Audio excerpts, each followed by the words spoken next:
আসসালামু আলাইকুম বন্ধুরা, স্বাগতম আমার আজকের নতুন ভিডিওতে।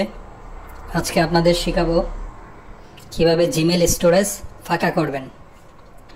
স্ক্রিনে লেখাটা দেখতে পাচ্ছেন, আপনার স্টোরেজ ভরে গেছে আর 29 দিন পর থেকে আপনি আর ইমেল পাবেন না।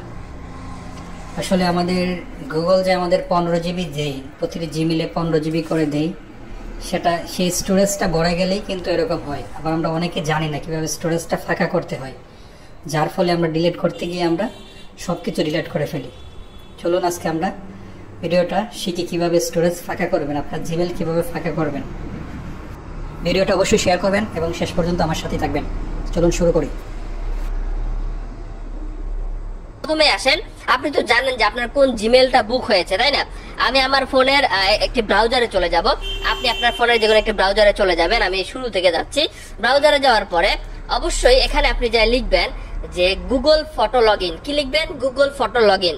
গুগল ফটো লগইন লিখলে এখানে আপনার একটা অপশন চলে আসবে যে সাইন ইন। দেখেন সাইন ইন লেখা আছে, এই সাইন ইন লেখাতে ক্লিক করবেন। ক্লিক করার সাথে সাথে এখান থেকে আপনি শিওর হয়ে নেবেন এই যে এখানে কিন্তু অলরেডি মেসেজ দেখাচ্ছে যে আমার 99% আমার বুক হয়ে গেছে। স্টোরেজ ফাঁকা করতে হবে, নাহলে গুরুত্বপূর্ণ মেইল আমরা মিস করব। এখানে এই 3 ডটে চাপ দিয়ে অবশ্যই এইখান থেকে আপনি দেখে নেবেন যে আপনার সেই জিমেলটা লগইন আছে কিনা। ঠিক আছে, যে জিমেলটা স্টোরেজ ফুল হয়ে গেছে।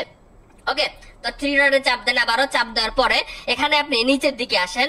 নিচের দিকে আসার পরে দেখতে পাচ্ছেন যে স্টোরেজ একদম ফুল লেখা আছে। এখানে আপনি স্টোরেজ লেখা যাচ্ছে, এই স্টোরেজ লেখাতে ক্লিক করেন। দেখেন মাত্র 84.1 MB ফাঁকা আছে। আমাকে আরো বেশি ফাঁকা করতে হবে যাতে আমি আমার এই স্টোরেজটা ফাঁকা করতে পারি এবং আমার গুরুত্বপূর্ণ মেইলগুলো আমার কাছে আসে। তো আপনি এখন নিচের দিকে আসলে দেখতে পাবেন যে আমার কোন বিষয়গুলো আমার জিমেলে সবচেয়ে বেশি জায়গা খেয়ে নিয়ে বসে আছে। দেখবেন যে গুগল ফটোতেই বেশি জায়গা খেয়ে বসে থাকে সবার। তো এখন আমি গুগল ফটো, যে বড় সাইজের ফটো এবং ভিডিও, এখানেতে চলে যাব।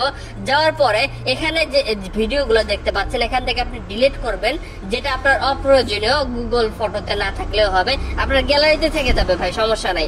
আপনি এখান থেকে ডিলিট করে দিলে গ্যালারি থেকে ডিলিট হয়ে যাবে এমনটা নয়। এখান থেকে ডিলিট করে দিলে আপনি অনলাইন ব্যাকআপটা হারালেন আর কি, তবে আপনার স্টোরেজ ফাঁকা হইলো। এখন আমি কি করব, জাস্ট এই ভিডিওটা এখানে প্লে করব। প্লে করার সাথে সাথে ভিডিওটা দেখে নিব, চাইলে দেখে নিতে পারেন যে ভিডিওটা গুরুত্বপূর্ণ কিনা। যদি না হয়, যে এখানে ডিলিট অপশন আছে, ডিলিট অপশনে ক্লিক করেন এবং ট্র্যাশে সরান, এখানে ক্লিক করেন, তাহলে হয়ে যাবে। ঠিক আছে, এইটা আপনার ফাঁকা হয়ে গেল। এভাবে আপনি ফাঁকা করবেন, তবে কাজ এখনো শেষ হয় নাই। আপনি আবারও 3 ডটে চাপ দিবেন। চাপ দেওয়ার পর ট্র্যাশে চলে যাবেন।